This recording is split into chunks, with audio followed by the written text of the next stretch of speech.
श्रीमती प्रमिलताई मेढे के जाने से हम सबके कार्यकर्ता वर्गों के ऊपर जो एक वात्सल्य की छाया थी वो अंतर्धान हुई है।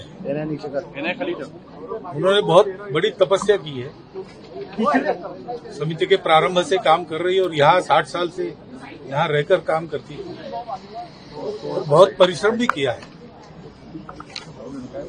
यानी उत्तर पूर्वांचल की कठिन परिस्थिति में भी उन्होंने सब प्रकार के कष्ट सहन कर वहां अकेली नहीं प्रयास नहीं कार्यकर्ती थी समिति, लेकिन अकेली जाकर सतत प्रवास बहुत सारे 2 महीने का शायद किया।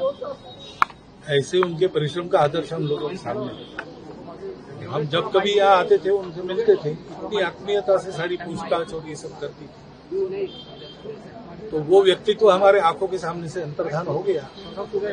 उसकी कमी तो हमको खलेगी, परंतु प्रेरणा भी देगी कि ध्येय निष्ठा के लिए कैसे समर्पित हो जाता है और कैसे परिश्रम किए जाते हैं। उसका एक आदर्श है उनके जीवन के कारण, हम सब लोगों के कारण है, सामने है।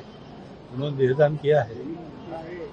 हम सद्गति तो उनकी तपस्या के कारण उनका अधिकार है, उस सद्गति पर हम सब लोगों को धैर्य मिले, इतनी प्रार्थना हमें। एक उन्होंने आदर्श साबित किया देहदान करके, इसको क्या कहेंगे आप? इसमें कहने की आवश्यकता नाही, कृती ही बोलती है। प्रमिलाताई गेल्या आमच्या डोक्यावरचं छत्र हरपल्यासारखी भावना आमची झालेली आहे।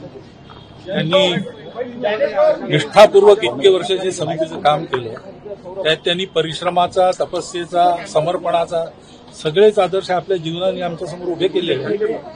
त्या आता असणार नाहीत, त्यांच्या तर त्या अधिकारामुळे त्यांना सद्गती मिळणारच आहे। आम्हाला धैर्य मिळो अशीच प्रार्थना आम्ही करतो।